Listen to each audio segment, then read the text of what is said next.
উপদেষ্টা আসিফ মাহমুদকে করা হুঁশিয়ারি দিলেন ইশরাক। বুধবার 25 জুন জাতীয় প্রেস ক্লাবে আয়োজিত এক সংবাদ সম্মেলনে হুঁশিয়ারি দেন তিনি।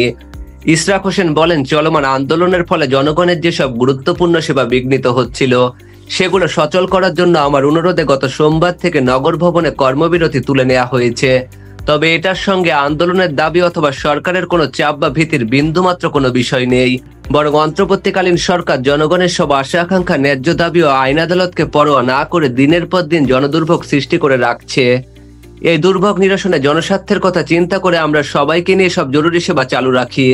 তিনি বলেন, কোরবানির ঈদের পর নগর ভবনের ঊর্ধ্বতন কর্মকর্তারা দৈনন্দিন সব সেবার কার্যক্রম চালুর উদ্যোগ নিলে স্থানীয় সরকার উপদেষ্টা সচিব আঞ্চলিক কর্মকর্তাদের নির্দেশ দিয়ে জন্ম মৃত্যু, নাগরিক ও ওয়ারিশ সনদ দিতে বারণ করে।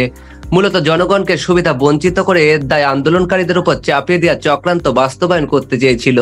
সে চক্রান্ত রুখে দিয়ে কর্মবিরতি তুলে নগর ভবন উন্মুক্ত আঞ্চলিক কার্যালয় সচল করা হয়েছে। তবে সীমিত পরিসরে সেবা প্রার্থীদের কোনো প্রতিবন্ধকতা সৃষ্টি না করে একটি নির্দিষ্ট স্থানে, নির্দিষ্ট দিনে, নির্দিষ্ট সময়ের জন্য আন্দোলনকারীরা প্রতীকী কর্মসূচি পালন করে যাবে।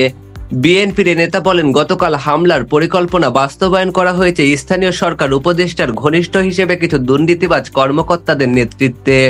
এরা কেউ কেউ বিএনপির ঘরানার পরিচয় দিলেও তারা কোনো দলের পদে নেই।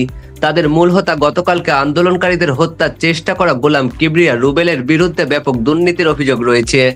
আসিফ মাহমুদ দায়িত্ব নেয়ার পর রুবেল তার লুটপাটের হাতিয়ার হয়ে উঠেছিল বলে অভিযোগ রয়েছে। শুরু থেকেই সে আন্দোলনকারীদের বিরোধিতা করেছে। আসিফ মাহমুদকে উদ্দেশ্য করে ইশরাক হোসেন বলেন, আমি আশা করছি আসিফ মাহমুদ তার বক্তব্য কথাবার্তার লাগাম টেনে ধরবেন এবং বর্তমানের স্থিতিশীল অবস্থা বিনষ্ট করবেন না। তবে আন্দোলনকারীদের বিষয়ে কোনো প্রতিহিংসামূলক পদক্ষেপ নেওয়া হলে আন্দোলন নগর ভবন পেরিয়ে রাজপথে গড়াবে। মোহাম্মদ সামিল খান, রাষ্ট্রবার্তা ডেস্ক রিপোর্ট।